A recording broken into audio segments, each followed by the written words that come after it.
दादा दादी की कहानियाँ। एक दिन टीना का चचेरा भाई उससे मिलने के लिए स्कूल में आया। उसने 10 मिनट बात करने के बाद वह अपनी कक्षा में लौट गई। उस समय अध्यापिका ब्लैक बोर्ड पर कुछ लिख रही थी। टीना चुपचाप आकर अपनी सीट पर बैठ गई। लिखना बंद करने के बाद अध्यापिका ने टीना के पास जाकर उससे पूछा, टीना बताओ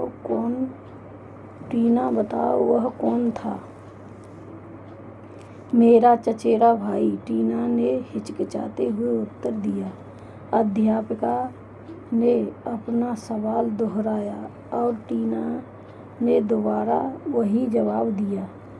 तब अध्यापिका गुस्से से चिल्लाई, मैं पूछ रही हूँ, गैलरियों में कौन था? जब बच्चों को समझ में आया कि टीना और अध्यापिका के बीच कैसी गलतफहमी हो गई। दो पड़ोसियों में हमेशा झगड़े होते रहते थे। उनमें से एक खूब मोटी थी जबकि दूसरी बहुत दुबली थी। कई बार तो उनमें मारपीट की नौबत आ जाती थी। उनके झगड़े से परिवार वाले ही नहीं बल्कि पड़ोसी भी तंग आ गए थे।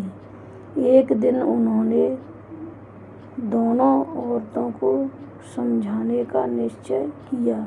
एक बूढ़ा व्यक्ति दोनों पड़ोसनों से बोला, तुम दोनों इतना क्यों लड़ती हो?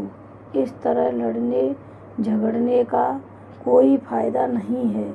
क्या तुम एक गाड़ी के 2 पहिया की तरह नहीं हो सकती जिसमें एक पहिया दूसरे का पूरक होता है? इस पर मोटी औरत बोली, वो तो ठीक है, लेकिन अगर एक पहिया ट्रैक्टर का और दूसरा साइकिल का होगा तो गाड़ी कैसे चलेगी? मोटी महिला का यह तर्क सुनकर वहाँ मौजूद सभी लोग हंसने लगे। एक फेल। सुरेश अपने भाई और दोस्तों के साथ साइकिल पर घूम रहा था। तभी उनकी नज़र एक तेज ढलान पर पड़ी।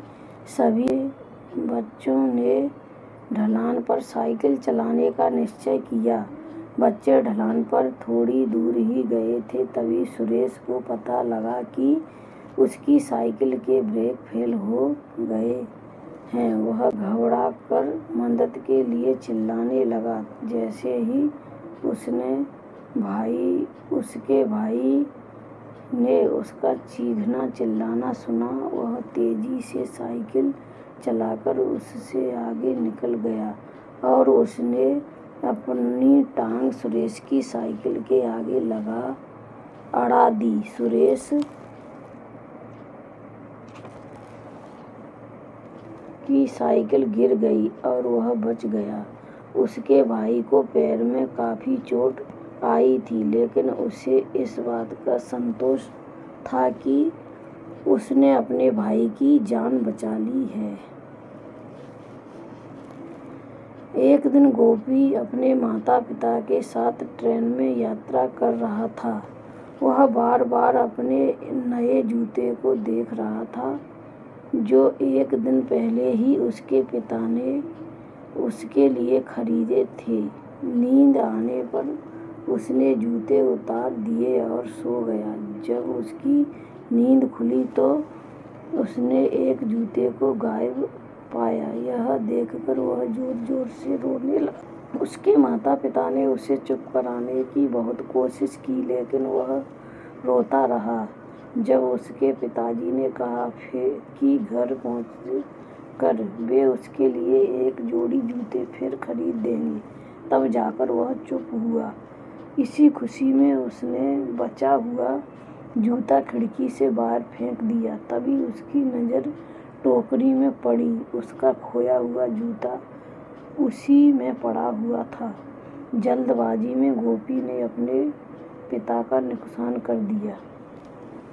दादा दादी की कहानियाँ।